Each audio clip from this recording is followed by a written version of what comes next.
En el nombre del Padre, del Hijo y del Espíritu Santo. Amén. Amén. Oh alto y glorioso Dios, ilumina Ilumina las las tinieblas del tinieblas de corazón, mi corazón y dame dame perfecta recta esperanza esperanza cierta. cierta, caridad perfecta, sentido y conocimiento, Señor, para que cumplamos tu santo y veraz mandamiento. Amén. Amén. Padre, Hijo y Espíritu Santo nos acompañen en esta noche de estudio. Muy bien. Así sea. Les comparto pantalla. Ya estamos en nuestro capítulo número 3, la iglesia para los pobres. Recordemos que pues va a ser como, según leíamos en la introducción, va a ser en realidad el tema central de esta exhortación apostólica, ¿no? Va a estar hasta allá o hacia allá dirigida. Bien, ¿quién nos puede ayudar a iniciar esta lectura de esta noche?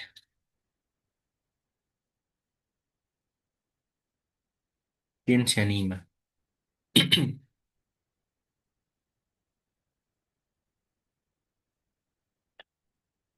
Ahí en el Yo, número. hermanito Iván. Adelante, Cuquita, por favor. Sí. Capítulo tercero.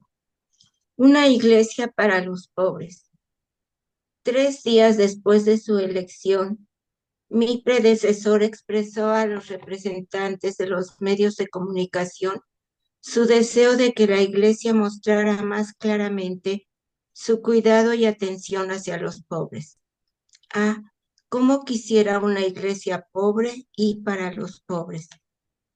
Este deseo refleja la conciencia de que la iglesia reconoce en los pobres y en los que sufren la imagen de su fundador pobre y paciente. Se esfuerza en remediar sus necesidades y procura servir en ellos a Cristo. En efecto, habiendo sido llamada a configurarse con los últimos, en ella no deben quedar dudas ni caben explicaciones que debiliten este mensaje tan claro.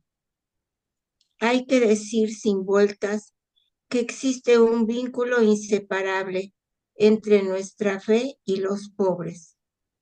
A este respecto, tenemos abundantes testimonios a lo largo de los casi 2000 años de historia de los discípulos de Jesús. La verdadera riqueza de la Iglesia. San Pablo refiere que entre los fieles de la naciente comunidad cristiana no había muchos sabios, ni muchos poderosos, ni muchos nobles.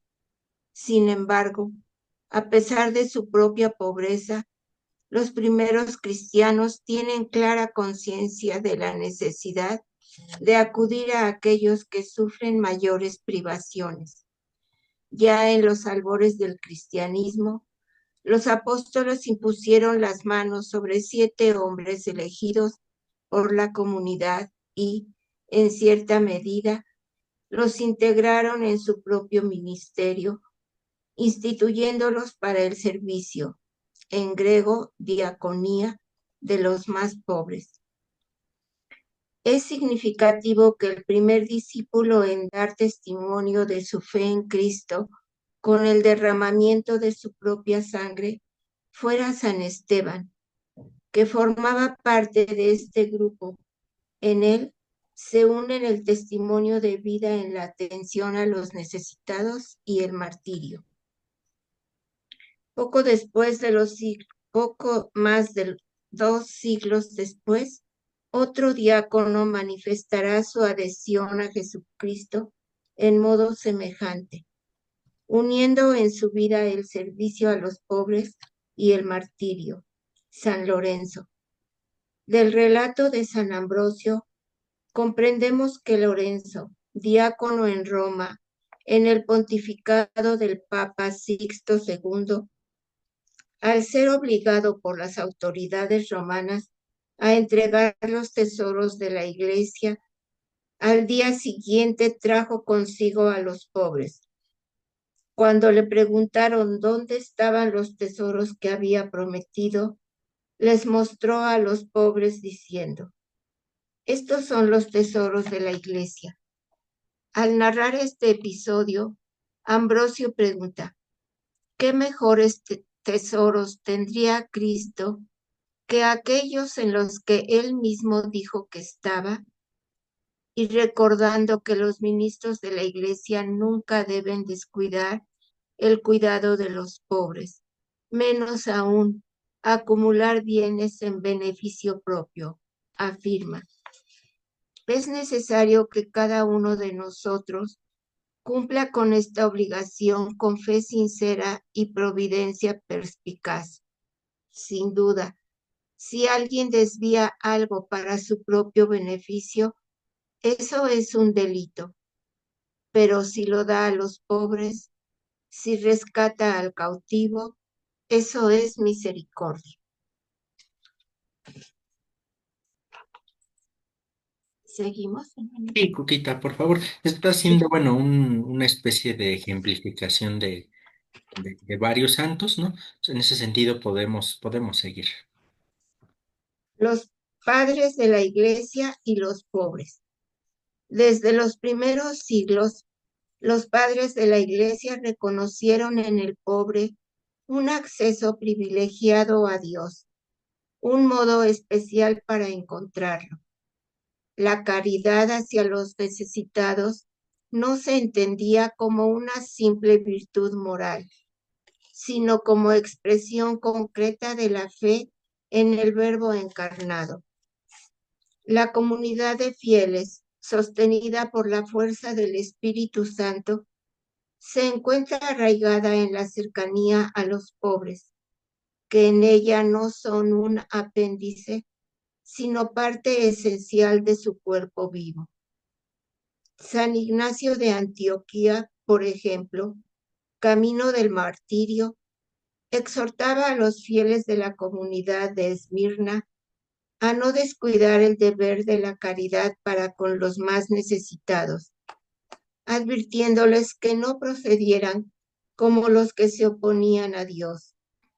Considerad a los que tienen una opinión diferente sobre la gracia de Jesucristo que vino a nosotros. ¿Cómo se oponen al pensamiento de Dios? No se preocupan por el amor, ni por la viuda, ni por el huérfano, ni por el oprimido, ni por el prisionero o el liberto, ni por el hambriento o el sediento. El obispo de Esmirna, Policarpo, recomendaba precisamente a los ministros de la Iglesia que cuidaran de los pobres. Los presbíteros también sean compasivos, misericordiosos con todos. Traigan de vuelta a los descarriados, visiten a todos los enfermos, no descuiden a la viuda, al huérfano y al pobre, sino que sean siempre solícitos en el bien ante Dios y los hombres. A partir de estos dos testimonios, constatamos que la Iglesia aparece como madre de los pobres, lugar de acogida y de justicia.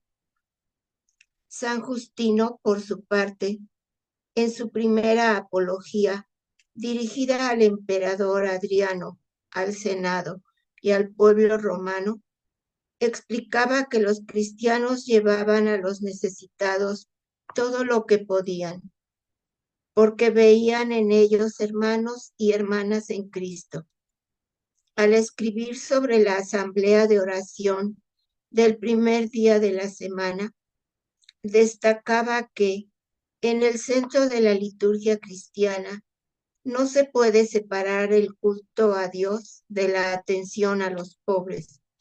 En efecto, en un momento determinado de la celebración, los que tienen algo y quieren, cada uno según su libre voluntad, dan lo que les parece bien y lo que se ha recogido se entrega al presidente.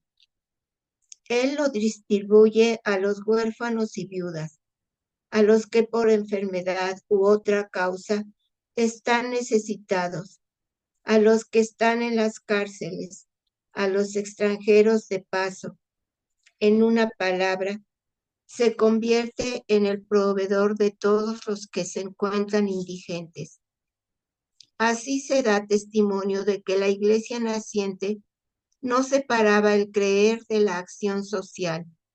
La fe que no iba acompañada del testimonio de las obras, como había enseñado Santiago, se consideraba muerta.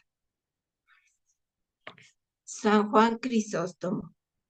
Entre los padres orientales, quizá el predicador más ardiente de la justicia social sea San Juan Crisóstomo, arzobispo de Constantinopla entre los siglos IV y V.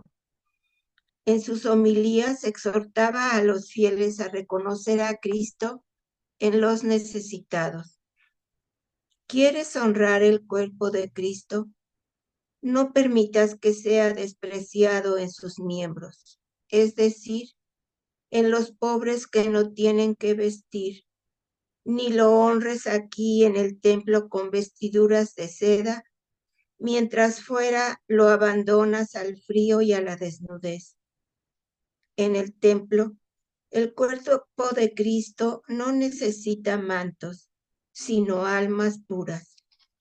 Pero en la persona de los pobres, Él necesita todo nuestro cuidado. Aprendamos, pues, a reflexionar y a honrar a Cristo como Él quiere. Cuando queremos honrar a alguien, debemos prestarle el honor que Él prefiere y no el que más nos gusta. Así también tú debes prestarle el honor que Él mismo ha ordenado, distribuyendo tus riquezas entre los pobres. Dios no necesita vasos de oro, sino almas de oro. Afirmando con claridad meridiana que si los fieles no encuentran a Cristo en los pobres a su puerta, tampoco lo encontrarán en el altar. Continúa. ¿De qué serviría, al fin y al cabo, adornar la mesa de Cristo con vasos de oro si Él muere de hambre en la persona de los pobres? Primero da de comer al que tiene hambre y luego adorna su mesa con lo que sobra. Entendía la Eucaristía, por tanto, también como una expresión sacramental de la caridad y la justicia que le precedían. La acompañaba y debía darle continuidad en el amor y la atención a los pobres. Así pues, la caridad no es una vía opcional, sino el criterio del verdadero culto. Crisóstomo denunciaba con vehemencia el lujo exacerbado que convivía con la indiferencia hacia los pobres. La atención que se les debe prestar, más que una mera exigencia social, es una condición para la salvación, lo que atribuye a la riqueza injusta un peso de condena. Hace mucho frío y el pobre yace en harapos, moribundo y helado, castañeteando los dientes, con un aspecto y un atuendo que deberían conmoverte. Tú, sin embargo, calientito y ebrio, pasas de largo. ¿Y cómo quieres que Dios te libre de la infelicidad? A menudo adornas con muchas vestiduras variadas y doradas un cadáver insensible que ya no percibe el honor. Sin embargo, desprecias a aquel que siente dolor, que está desgarrado, torturado, atormentado por el hambre y el frío, y te preocupa más la vanagloria que el temor de Dios. Este profundo sentido de la justicia social le lleva a afirmar que no dar a los pobres es robarles, es defraudarles la vida, porque lo que poseemos les pertenece. San Agustín. San Agustín tuvo como maestro espiritual a San Ambrosio, que insistía en la exigencia ética de compartir los bienes. Lo que das al pobre no es tuyo, es suyo, porque te has apropiado de lo que fue dado para uso común. Para el obispo de Milán, la limosna es justicia restaurada, no un gesto paternalista. En sus sermones, la misericordia adquiere un carácter profético, denuncia las estructuras de acumulación y reafirma la comunión como vocación eclesial. Formando en esta tradición, el santo obispo de Hipona enseñó a su vez el amor preferencial por los pobres. Pastor vigilante y teólogo de rara clarividencia, comprendió que la verdadera comunión eclesial se expresa también en la comunión de los bienes. En sus comentarios a los salmos, recuerda que los verdaderos cristianos no dejan de lado el amor a los más necesitados. Atended a vuestros hermanos si necesitan algo. Dad si Cristo está en vosotros, incluso a los extranjeros. Este compartir los bienes brota, por tanto, de la caridad teologal y tiene como fin último el amor a Cristo. Para Agustín, el pobre no es alguien a quien se ayuda, sino la presencia sacramental del Señor. El doctor de la Gracia veía en el cuidado a los pobres una prueba concreta de la sinceridad de la fe. Quien dice amar a Dios y no se compadece de los necesitados, miente. Al comentar el encuentro de Jesús con el joven rico y el tesoro en el cielo, que está reservado a quienes dan sus bienes a los pobres, Agustín pone en boca del Señor las siguientes palabras: recibí tierra y daré el cielo. Recibí cosas temporales y daré a cambio bienes eternos. Recibí pan, daré la vida. He recibido alojamiento y daré una casa. He sido visitado en la enfermedad y daré salud. Fui visitado en la cárcel y daré libertad. El pan que se dio a mis pobres se consumió. El pan que yo daré restaura las fuerzas sin acabarse nunca. El Altísimo no se deja vencer en generosidad por aquellos que le sirven en los más necesitados. Cuanto mayor es el amor a los pobres, mayor es la recompensa por parte de Dios.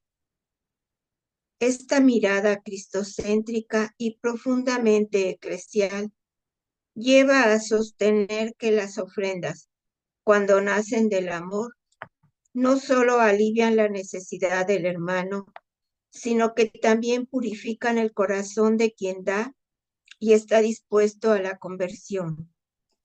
Pues las limosnas pueden servirte para redimir los pecados de la vida pasada, si cambias de vida.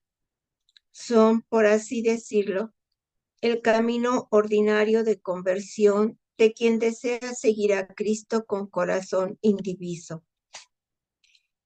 En una iglesia que reconoce en los pobres el rostro de Cristo y en los bienes el instrumento de la caridad, el pensamiento agustiniano sigue siendo una luz segura. Hoy, la fidelidad a las enseñanzas de Agustín exige no solo el estudio de sus obras, sino la disposición a vivir con radicalidad su llamada a la conversión, que incluye necesariamente el servicio de la caridad. Muchos otros padres de la Iglesia, tanto orientales como occidentales, se pronunciaron sobre la primacía de la atención a los pobres en la vida y misión de cada fiel cristiano. Sobre este aspecto, en resumen, se puede afirmar que la teología patrística fue práctica, apuntando a una iglesia pobre y para los pobres, recordando que el Evangelio solo se anuncia bien cuando llega a tocar la carne de los últimos, advirtiendo que el rigor doctrinal sin misericordia es una palabra vacía. Nos detenemos aquí un momento, Cuquita, por favor. Hasta ahora se ha hecho pues un abordaje o ejemplificación de cómo se entendió en la patrística el- la ayuda hacia los pobres. La patrística va alrededor del siglo segundo, tercero, hacia el cuarto, quinto todavía, ¿no? Ahí un tanto hacia el sexto. Ya del sexto hacia adelante nos empezamos a situar más bien en la Edad Media. Va a ser el inicio de la Edad Media. Y antes de eso estamos hablando de los padres de la iglesia, San Agustín, bueno, todos estos que aquí se han ido mencionando. Entonces va a ser interesante porque en la patrística la forma de hacer teología va a ser en las iglesias. Aquí todavía no existen las universidades. Por tanto, el abordaje teológico va a ser en función concretamente de lo que hoy podríamos llamar la pastoral. ¿No? En función de que, ¿cómo van a hacer teología los padres de la iglesia? Todos estos padres que es el que Cuquita nos leyó, va a ser, su forma de hacer teología va a ser comentar la Sagrada Escritura. Pero un comentario en función de qué? Del pueblo que les está escuchando, en lo que ahora nosotros llamamos homilía. ¿No? Es ahí y donde en los padres de la iglesia van a enseñar. Todavía no existen las universidades, estas van a ser hasta la Edad Media. Todavía no entramos en esto bueno o malo, según se quiera ver. Todavía no hay un abordaje sistemático de la teología, ¿no? Más bien se van comentando la escritura, pues no es que la reflexión de los padres sea desparpajada, pero lo van comentando según se lo vayan encontrando en la Biblia.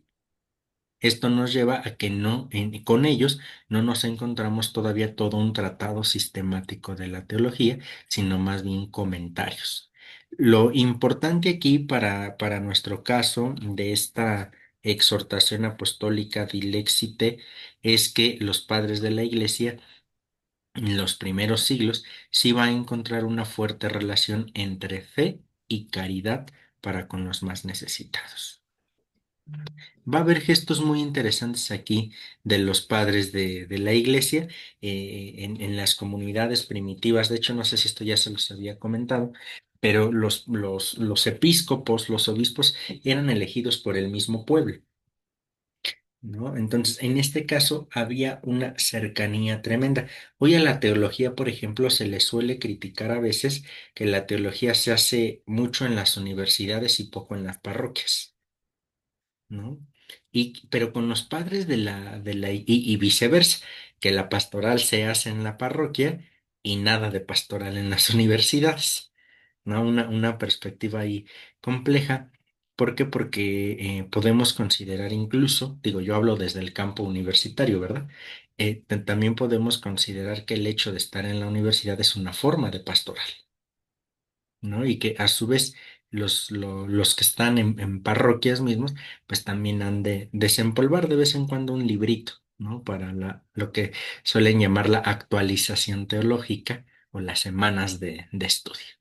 Es lo que le digo a mis alumnos, les digo, espero que cuando ustedes sean curas no se olviden de que existen los libros, porque luego ya como que de pronto eso, por la misma actividad pastoral se entiende, ¿no? De pronto es un poquito difícil el estudio, pero pues esta insistencia, como sea, los padres de la iglesia logran encontrar esta realidad unida entre la pastoral misma y lo que va a comenzar a ir surgiendo propiamente como teología. Y uno de sus puntos centrales, pues bueno, es el cuidado a los más pobres, o a los más necesitados, que podemos ponerlos bajo el rótulo general de caridad con los necesitados. ¿Algún comentario, alguna pregunta de esto?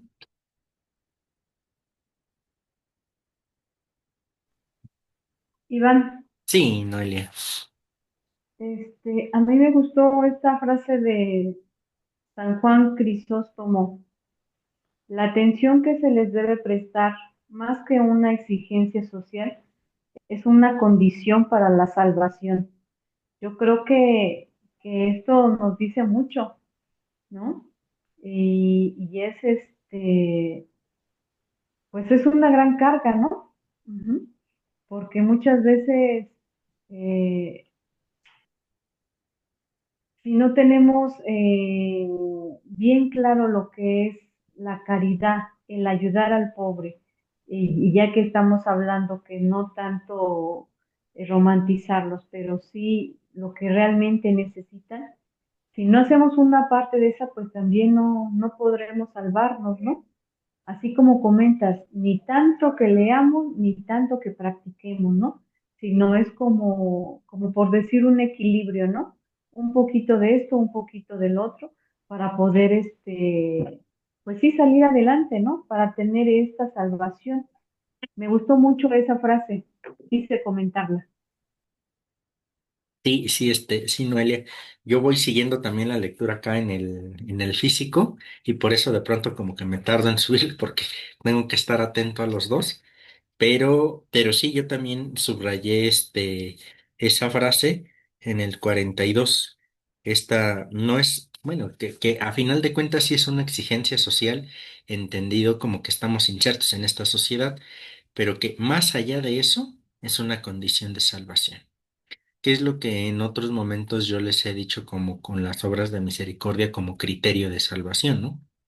Que las obras en sí mismas no nos salvan, pero sí son una forma de expresar el compromiso que tenemos con mi propia salvación y que tenemos con la salvación de que tenemos enfrente.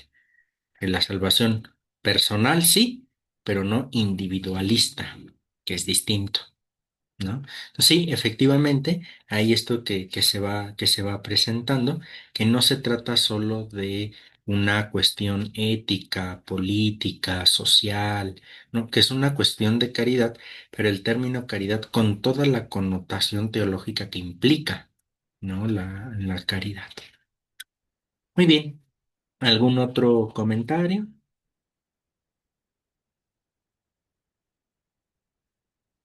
Correcto, si no hay más, podemos seguir. Pasamos a cuidar a los enfermos en el número 49. Aquí ya todavía estamos hablando o se va a hablar como de un recorrido hasta cierto punto histórico, pero ya va a haber un avance. Después vendrá la vida monástica, ¿no? Pero por ahí vamos a ir. ¿Quién puede continuar la lectura, por favor?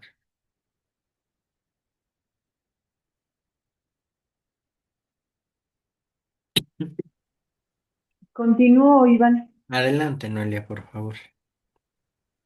Cuidar a los enfermos. La compasión cristiana se ha manifestado de manera peculiar en el cuidado de los enfermos y a los que sufren. A partir de los siglos presentes, en el ministerio público de Jesús, que curaba a ciegos, leprosos y paralíticos, la Iglesia entiende como parte importante de su misión el cuidado de los enfermos, en los que con facilidad reconoce al Señor crucificado. San Cipriano, durante una presente, no, perdón, San Cipriano, durante una peste en la ciudad de Cartago, donde era obispo, recordaba a los cristianos la importancia del cuidado de los infectados al afirmar: esta epidemia que parece tan horrible y funesta pone a prueba la justicia de cada uno y examina el espíritu de los hombres, verificando si los sanos sirven a los enfermos, si los parientes se aman sinceramente, si los señores tienen piedad de los siervos enfermos, si los médicos no abandonan a los enfermos que imploran.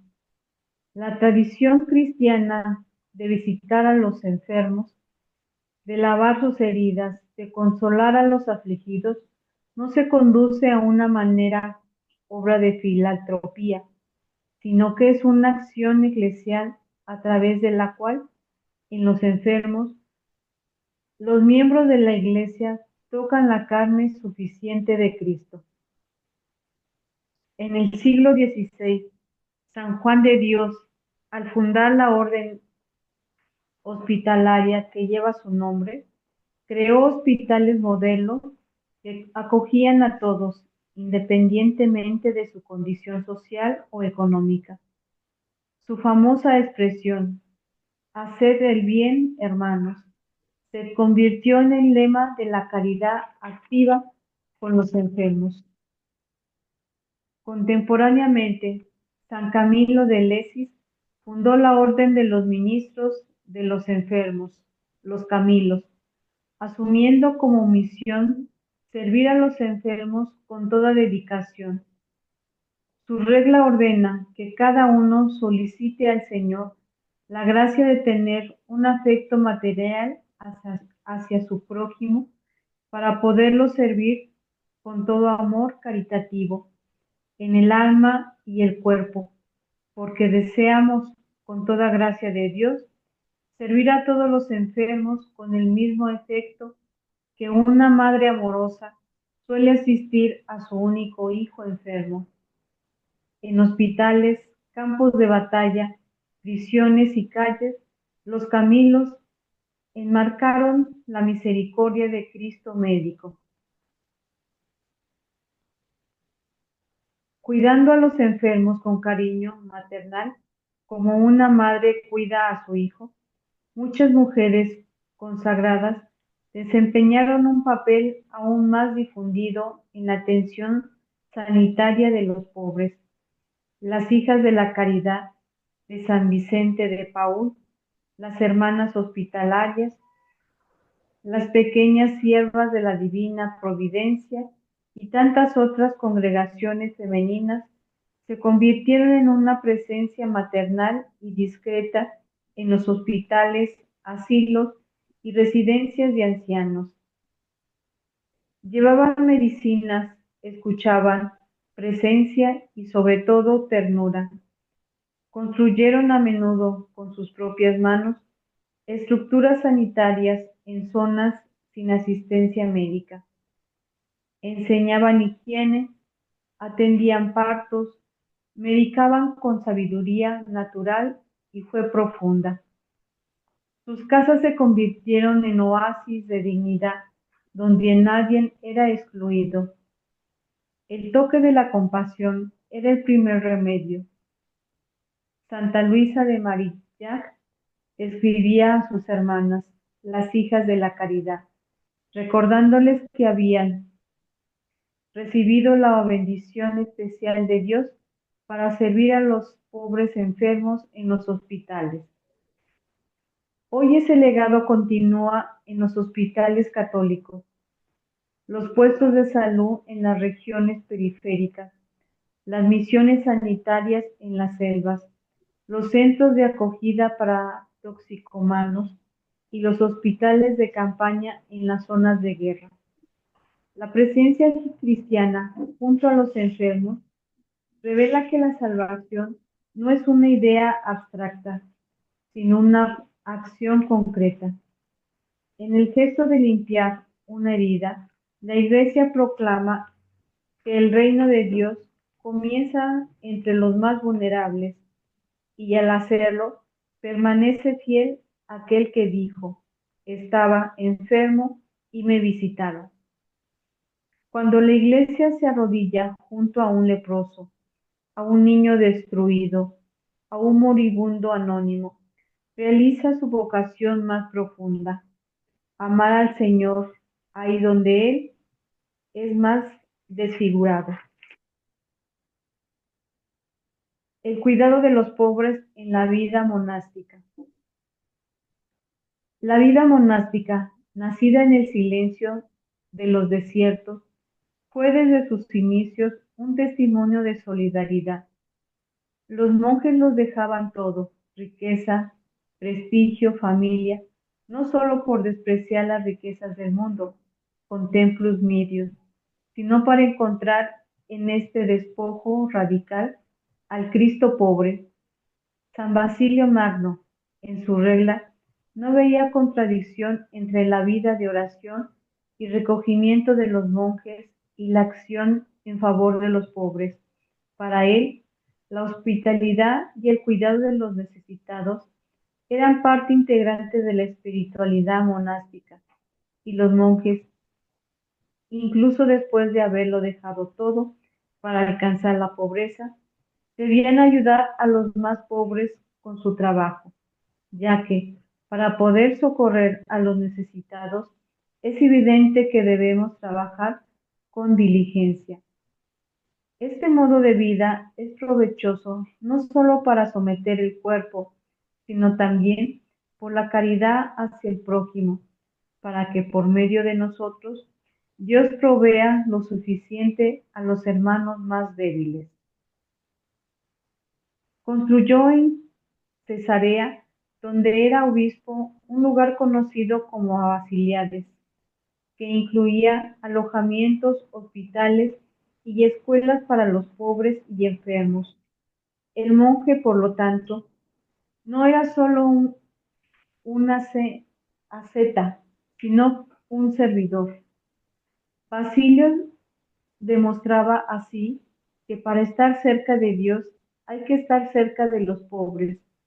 El amor concreto era criterio de sanidad.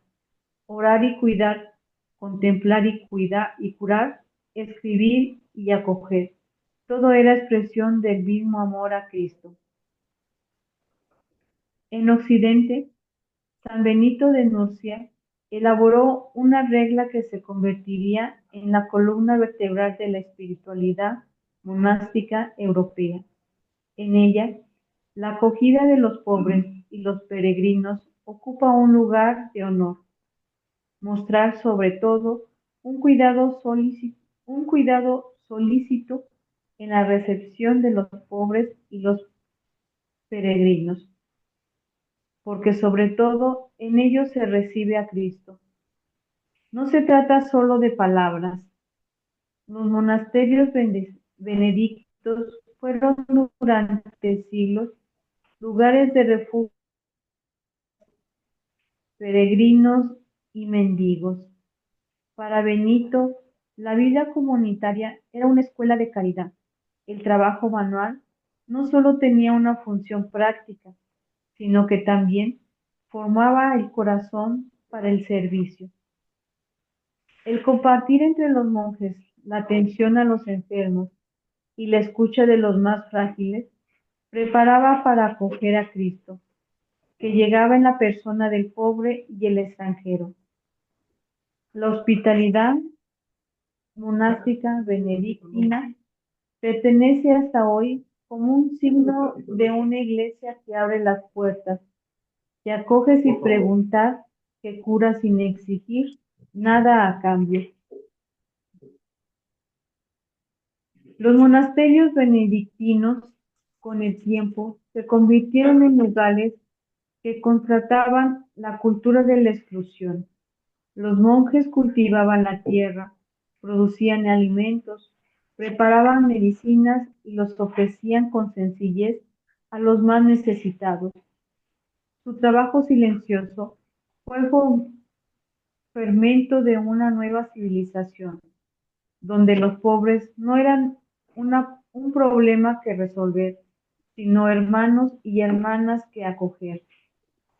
La regla del compartir, del trabajo común y de la asistencia de los vulnerables estructuraba una economía solidaria, en contraste con la lógica de la acumulación. El testimonio de los monjes mostraba que la pobreza voluntaria, lejos de ser miseria, es camino de libertad y comunión. No solo ayudaban a los pobres, se hacían cercanos a ellos, hermanos en el mismo Señor, en celdas y claustros que formaban una mística de la presencia de Dios en los pequeños. Además de la asistencia material, Los monasterios desempeñaron un papel fundamental en la formación cultural y espiritual de los más humildes. En tiempos de peste, guerra o hambre, eran lugares donde el necesitado encontraba pan y remedios, pero también dignidad y palabra. Ahí se educaban a los huérfanos, se formaban a los aprendices y se instruían a los campesinos en técnicas agrícolas y en la lectura. El saber se compartía como don y responsabilidad. El abad era a la vez maestro y padre, y la escuela monástica era un lugar de liberación por la verdad. Porque Casiano, como escribe Juan Casiano, el monje debe caracterizarse por la humildad del corazón, que no conduce a la ciencia que hincha, sino a la que ilumina por medio de la plenitud de la caridad. Al formar conciencias y transmitir sabiduría, los monjes contribuyeron a una pedagogía cristiana de inclusión. La cultura marcada por la fe se compartía con sencillez. El saber, cuando está iluminado por la caridad, se convierte en servicio. De ese modo, la vida monástica se revelaba como un estilo de santidad y una forma concreta de transformación de la sociedad. La tradición monástica enseña, por tanto, que la oración y la caridad, el silencio y el servicio, las celdas y los hospitales, forman un único tejido espiritual. El monasterio es un lugar de escucha y de acción, de adoración y de compartir.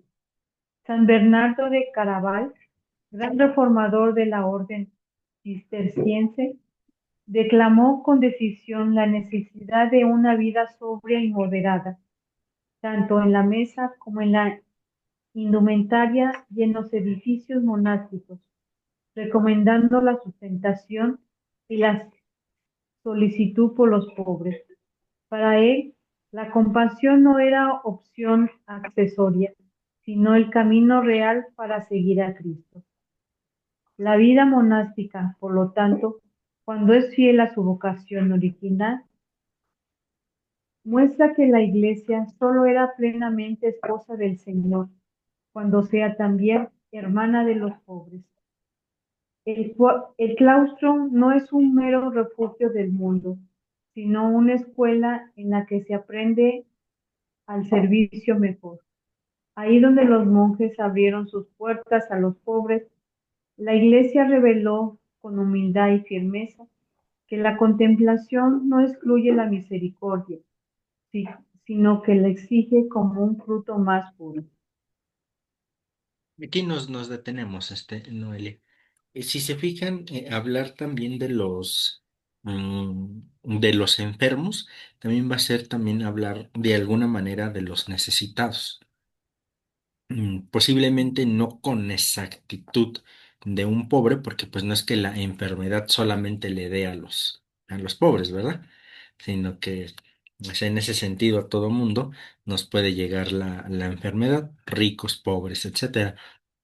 Pero lo cierto es que muchos de los enfermos pues no tienen la solvencia la solvencia económica para salir adelante de la enfermedad, y es ahí en donde entra la asistencia de la iglesia, que nuevamente nos encontramos en esta perspectiva particularmente con el monacato. ¿Mm? Ya cuando lleguemos más a la Edad Media, lo cierto es que algunos monasterios sí se convirtieron como en una especie de ciudad al interno, donde solo se entendían al interior, pero lo genuino del monacato es que aunque tenían todo dentro, lo que tenían dentro lo compartían con los que estaban afuera, que también va a ser muy interesante esto desde la postura o desde la perspectiva más genuina del monacato. Pues hablamos también que parte de los pobres también son los enfermos. Vamos a ir dejando hasta aquí nuestra sesión, pero los siguientes números hablan también de los cautivos. Entonces también podemos decir, estos necesitados son evidentemente aquellos que necesitan literalmente de dinero, aquellos enfermos también, y vamos a leer después que también los cautivos van a hacer esto. Si se fijan, de alguna manera va abordando de una u otra forma las, ay, se me fue, las obras de misericordia, no sobre todo las que llamamos obras de misericordia materiales o carnales o corporales. Y que bueno, de ahí se va abordando. Muy bien, ¿algún comentario de esto?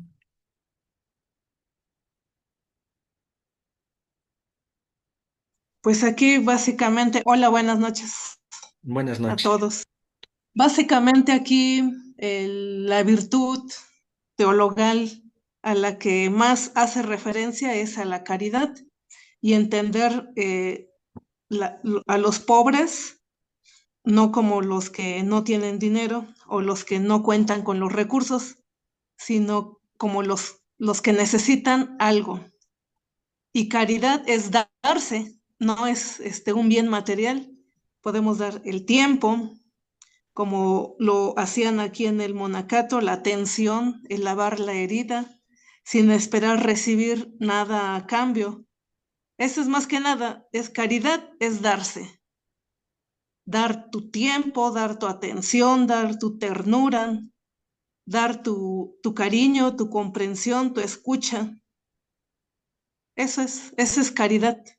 Porque, y es importante el dinero, porque aquí también veo que hay recalcadas muchas ideas en lo que se refiere a hacerte pobre, ¿no? Ser pobre, unirte a los pobres, pero pues no es, bueno, yo pienso que no es condenable la riqueza, ¿no? Porque incluso está bien que tengas para que puedas compartir con los demás, sino que vas a dar.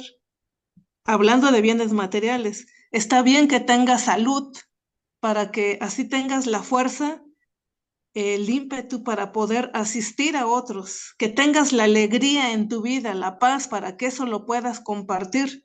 Entonces, está bien no unirse de una manera, somos privilegiados en contar con nuestros cinco sentidos, con riqueza, con salud, con alegría, con el bienestar, porque en esa medida podremos darnos en una mayor proporción a los demás y aquí más que nada también ver en todas estas personas el rostro de Cristo, no sentir ese rechazo, ese asco, esa exclusión, sino que aquí utilizan una palabra muy grande que es que estos pobres son el sacramento de Cristo. Cristo se está manifestando en ellos. Entonces, nosotros, y que pueden ser así como un puente para nuestra salvación. Nosotros al mismo tiempo también somos pobres, porque muchas veces necesitamos cariño, necesitamos todas estas atenciones. Entonces, podemos dar, pero también recibir. Y ahí nos complementamos y creamos un mejor círculo dentro de nuestra sociedad y todos somos salvados y obtenemos la salvación. Es lo que pienso, lo que siento. Bien, maestro, gracias. Gracias, Adri. Sí, a final de cuentas se trata de un gesto de solidaridad, me parece, ¿no? De sentirnos uno con, bueno, en este caso concreto, con aquel que sufre, con aquel que tiene cualquier necesidad y sentirnos uno, sentirnos identificados con esta persona en cuanto que todos pertenecemos al género humano. ¿No? Que me parece ahí está en realidad uno de los puntos fuertes de todo esto.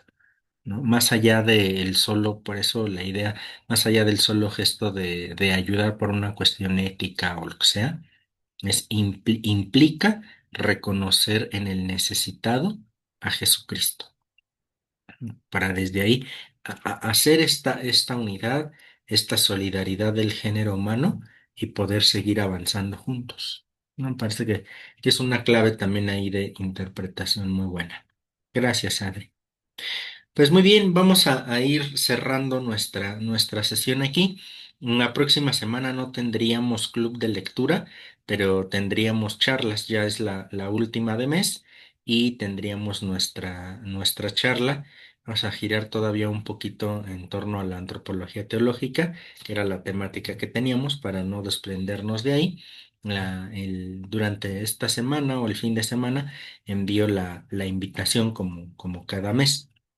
También viendo, pues ya también se acerca al fin de año y pues los días 24, 25, 30 y 31 pues caen más o menos en días de que nos reunimos, entonces eso complica. Voy a ver ahí cómo vamos atendiendo esto, pero la próxima semana entonces no habría club, pero habría charlas.